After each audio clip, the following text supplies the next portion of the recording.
"I dare you to go inside." Mark pointed at the crumbling house. It loomed over us, dark and menacing. "No way," Sarah shuddered. "That place is creepy." Everyone knew the stories about the old house. Rumors of strange noises, flickering lights, and a room no one could ever find. "Scared?" Mark smirked. He knew she wouldn't back down from a challenge. Neither would I. We were the adventurous ones, always pushing the limits. The wind howled around us, rustling the dead leaves. A shiver ran down my spine. Something about the house felt wrong, evil. But I couldn't let Mark think I was scared. "Fine," I said, trying to sound brave. "Let's do it." The front door creaked open as if it hadn't been touched in decades. Dust filled the air, making me cough. The house smelled like decay and forgotten memories. Each step on the wooden floorboards made a loud creak.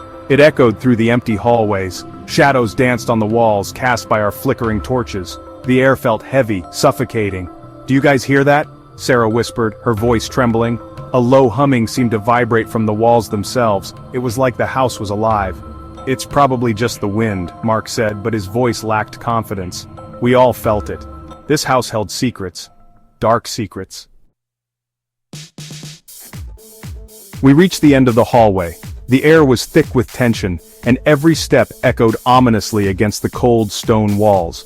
A single door stood on our left. It was old, wooden, and seemed out of place in the otherwise modern building. Room 7. Legends whispered about this room. They said it was cursed, that anyone who entered never came out the same. Some said it didn't exist. It was just a story to scare children, a myth to keep people away. Others claimed it held something sinister, a dark secret that the building's owners wanted to keep hidden at all costs. "This is it," I whispered, my heart pounding in my chest. The air felt colder here, as if the door itself was exuding a chilling aura. The humming seemed louder now.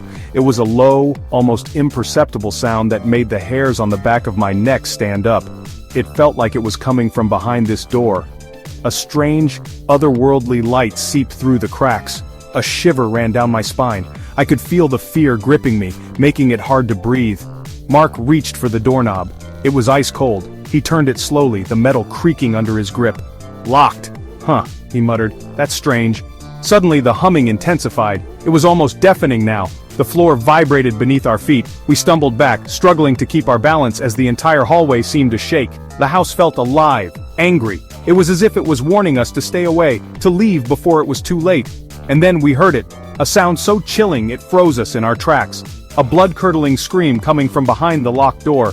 It was a scream of pure terror, echoing through the hallway and into our very souls. Section 4. Trapped. We all jumped back, fear gripping our hearts.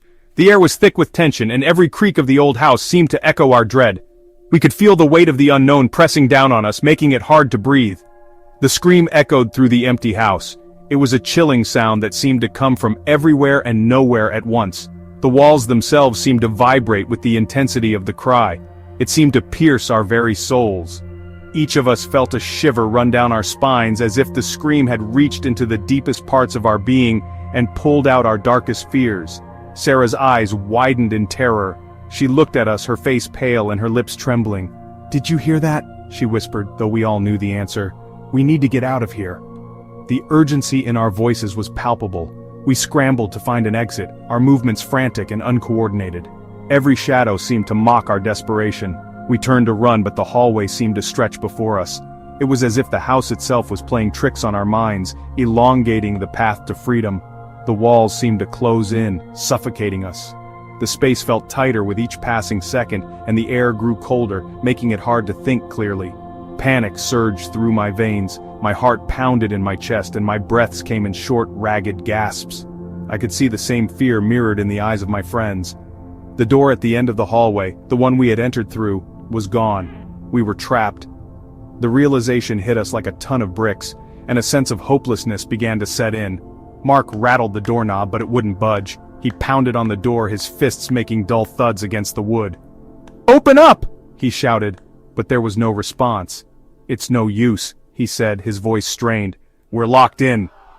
His words hung in the air, heavy with the weight of our predicament. We were truly trapped, with no way out.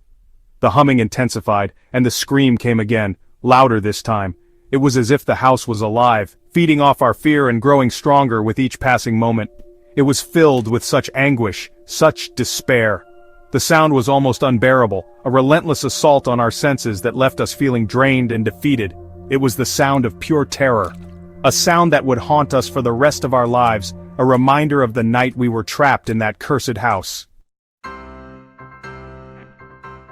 Section 5. The Ghostly Prisoner of Room 7. This is a tale that has haunted the minds of many who dared to venture into the old mansion.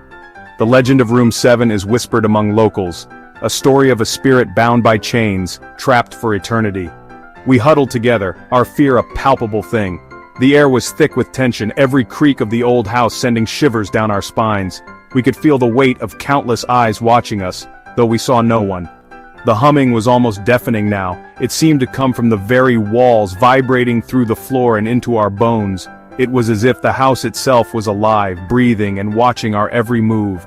The air crackled with energy. It was an unnatural sensation, like static electricity, but far more intense. The flickering lights cast eerie shadows that danced on the walls, creating the illusion of movement where there was none. And then, the door to Room 7 creaked open. The sound was slow and deliberate, as if inviting us to step inside. We hesitated, knowing that crossing that threshold could change our lives forever. A cold breeze swept through the hallway, carrying the scent of decay and something else, something ancient and evil. It was a smell that spoke of death and despair, a warning to turn back while we still could. Our torches flickered, threatening to plunge us into darkness. The light was our only comfort, and its instability only heightened our fear.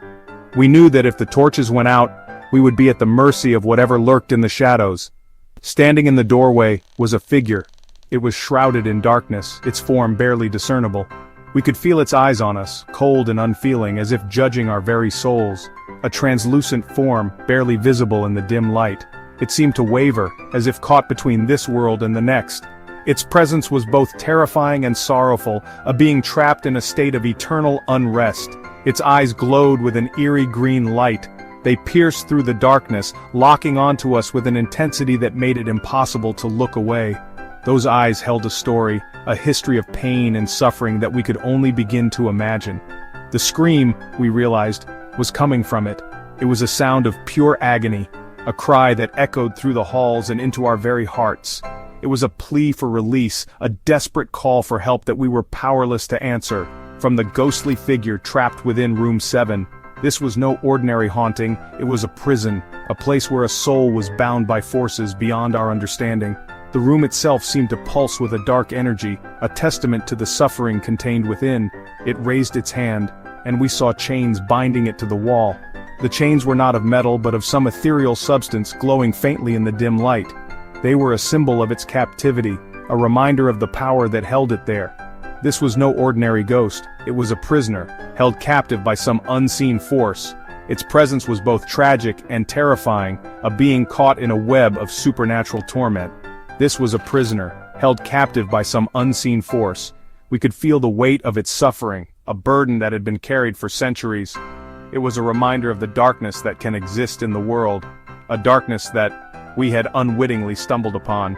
And we had stumbled upon its prison, a place where time stood still, and the past refused to let go.